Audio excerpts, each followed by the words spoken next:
Percy takes the plunge.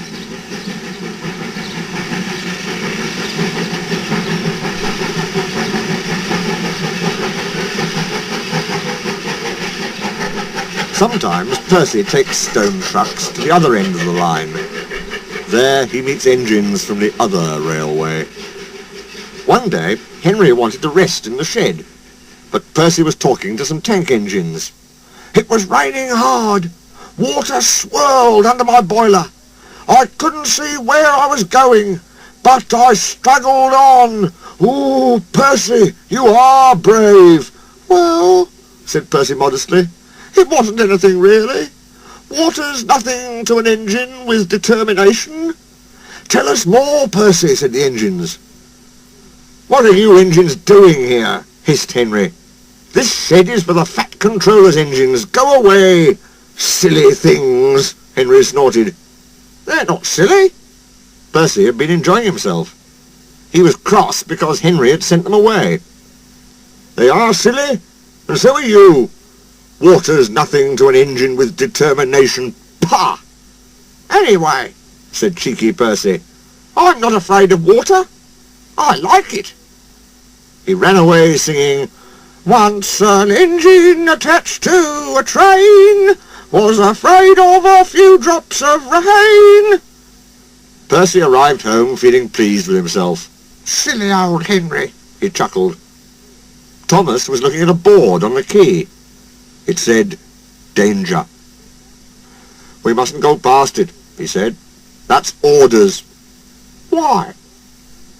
"Danger means falling down something," said Thomas. "I went past danger once and fell down a mine." Percy looked beyond the board. "I can't see a mine," he said. He didn't know that the foundations of the quay had sunk, and that the rails now sloped downward to the sea. "Stupid board," said Percy. For days and days he tried to sidle past it, but his driver stopped him every time. "No, you don't," he would say. Then Percy made a plan. One day at the top station, he whispered to the trucks, "Will you give me a bump when we get to the quay?" The trucks were surprised. They had never been asked to bump an engine before. They giggled and chattered about it the whole way down. "Whoa, Percy, whoa," said his driver, and Percy checked obediently at the distant signal. "Driver doesn't know my plan," he chuckled. On, laughed the trucks. Percy thought they were helping. "I'll pretend to stop at the station, but the trucks will push me past the board. Then I'll make 'em stop. I can do that whenever I like." If Percy hadn't been so conceited, he would never have been so silly. Every wise engine knows that you cannot trust trucks. They reached the station, and Percy's brakes groaned. That was the signal for the trucks. Go on, they yelled, and surged forward together. They gave Percy a fearful bump, and knocked his driver and fireman off the footplate.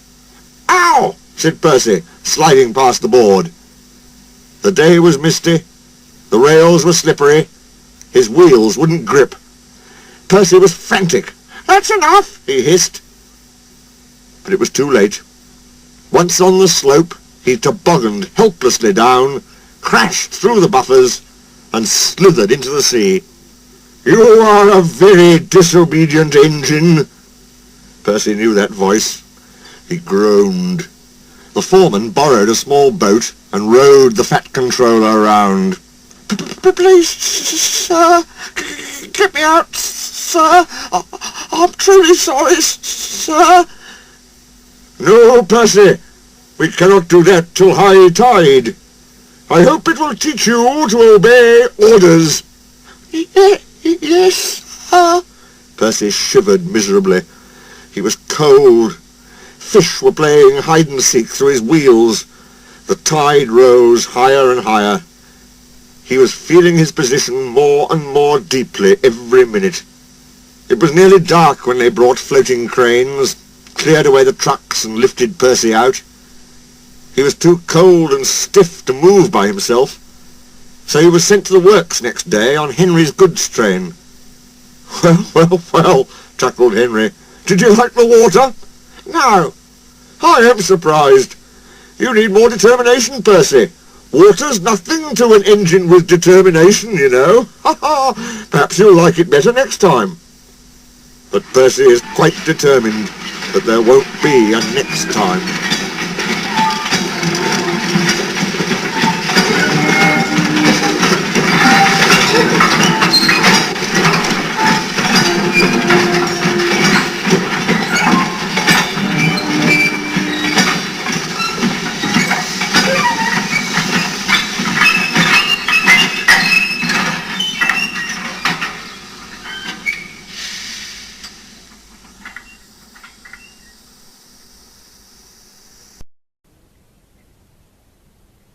Gordon goes foreign.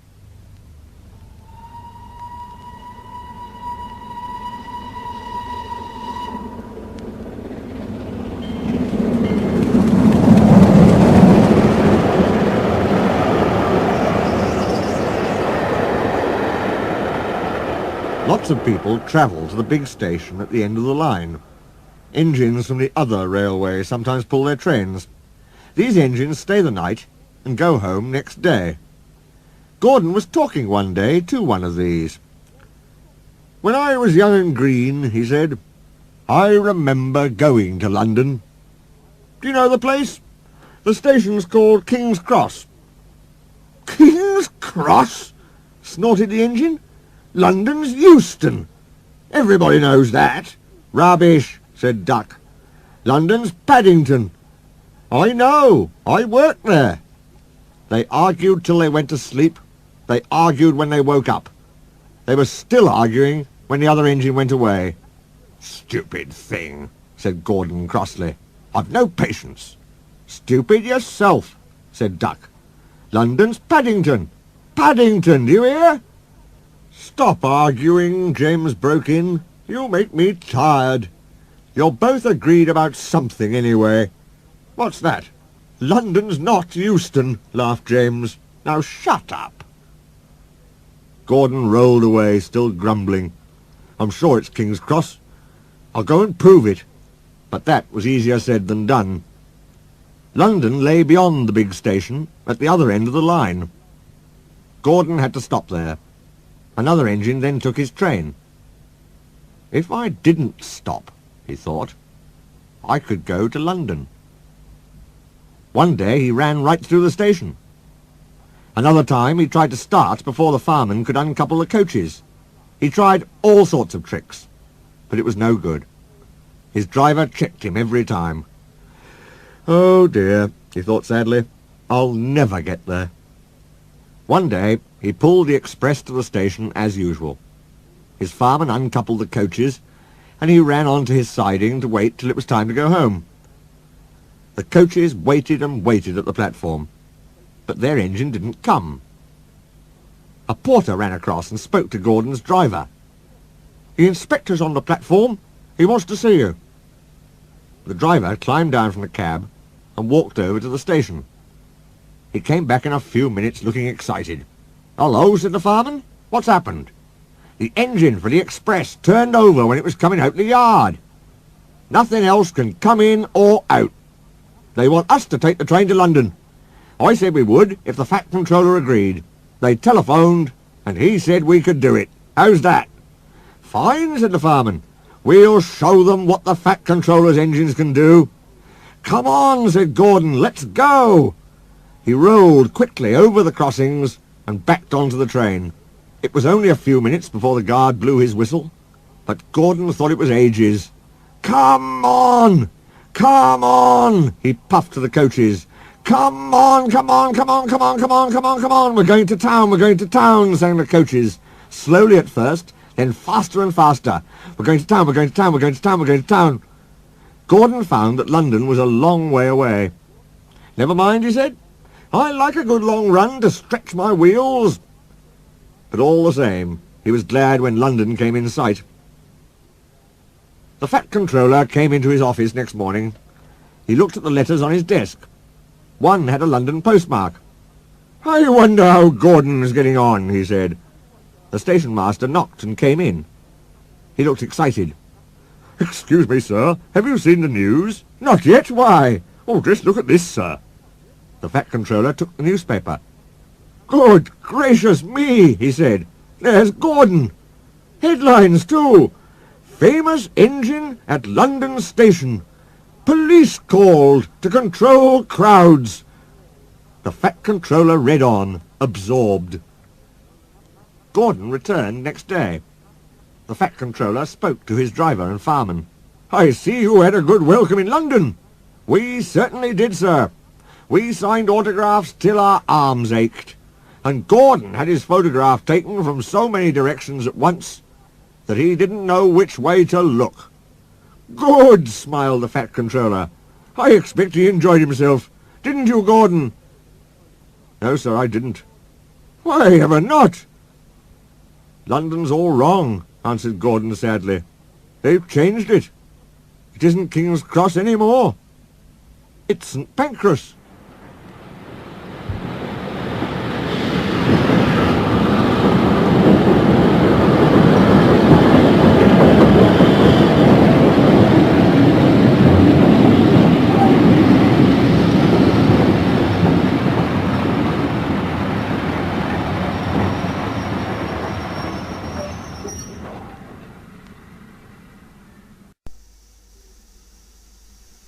Double header.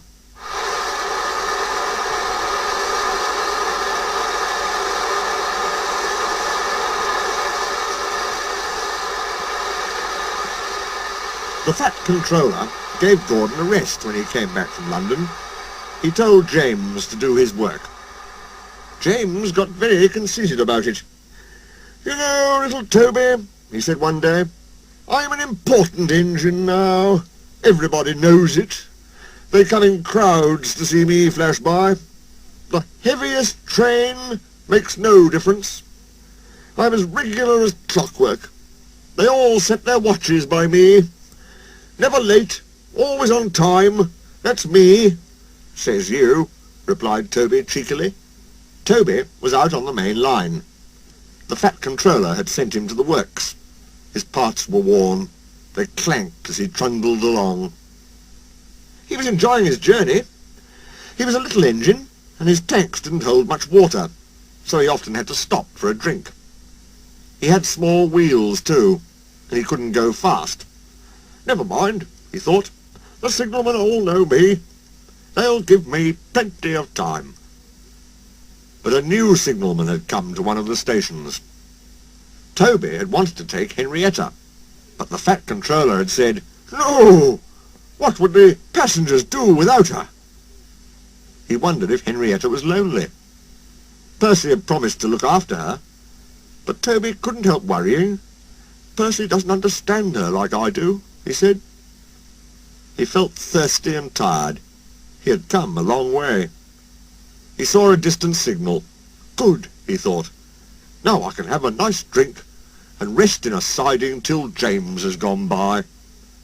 Toby's driver thought so too. They stopped by the water crane. His fireman jumped out and put the hose in his tank.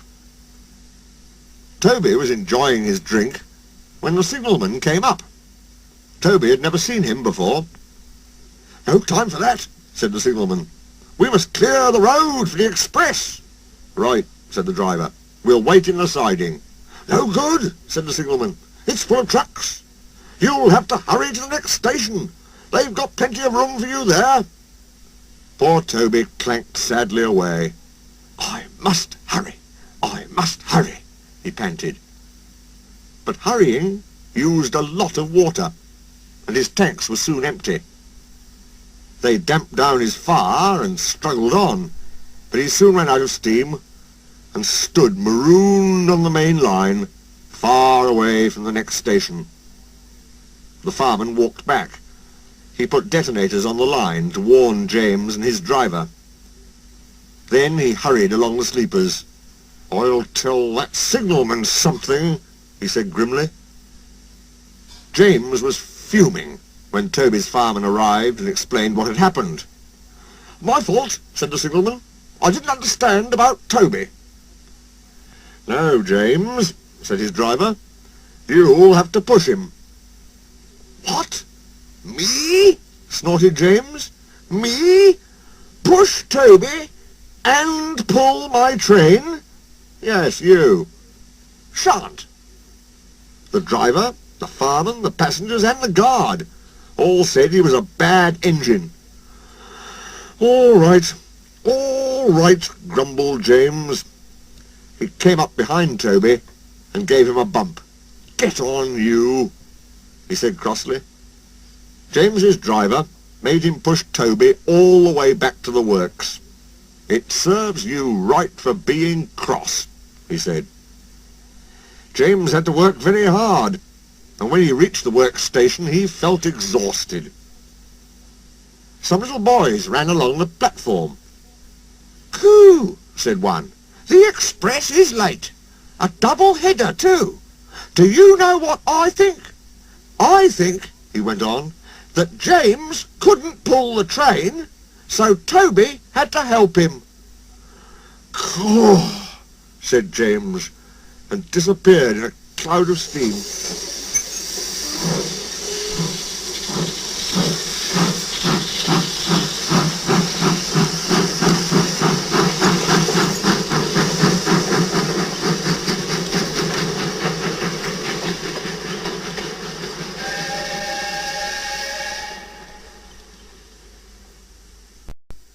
The Fat Controller's engines.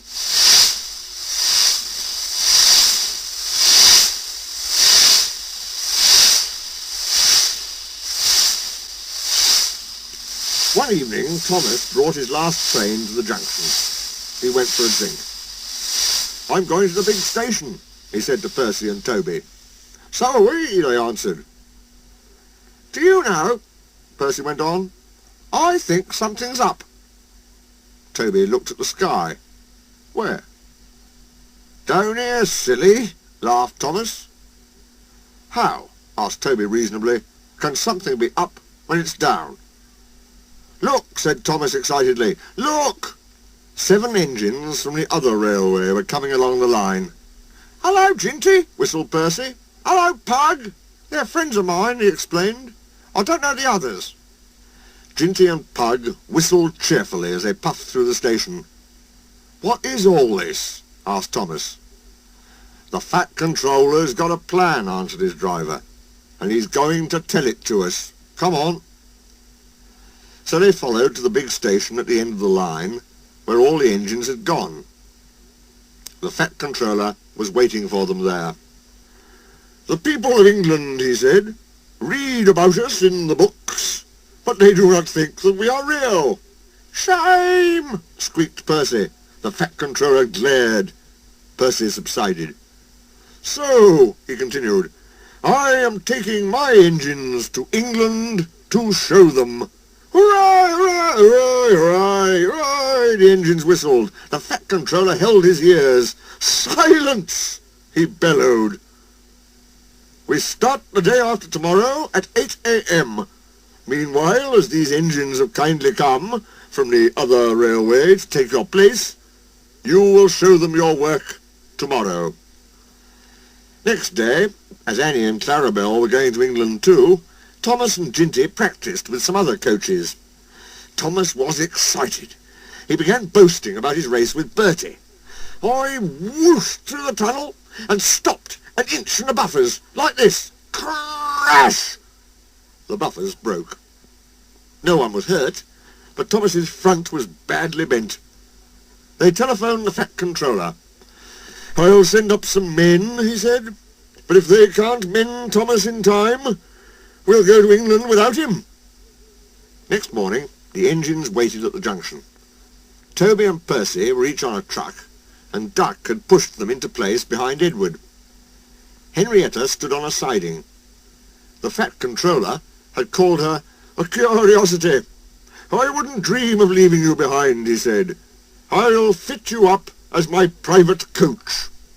She felt very grand. Gordon, James and Henry were in front. They whistled impatiently. The Fat Controller paced the platform. He looked at his watch. 1 minute more, he said, turning to the guard. Beep, beep, beep, whistled Thomas, and panted into the station. Annie and Clarabelle twittered anxiously. We hope we're not late. It isn't quite 8. Thomas, said the Fat Controller sternly, I am most displeased with you. You nearly upset my arrangements. Thomas, abashed, arranged himself in the coaches behind Duck, without saying a word. The Fat Controller climbed into Henrietta. The guard blew his whistle and waved his flag. The engines whistled, Look out, England, here we come, and the cavalcade puffed off. The engines stood side by side in a big airy shed. Hundreds of people came to see them, and climbed in and out of their cabs every day. They liked it at first, but presently felt very bored, and were glad when it was time to go. The people along their line put the flags out and cheered them home. We are glad to see you, they said. Those others did their best, but they don't know our ways. Nothing anywhere can compare with our Fat Controller's engines.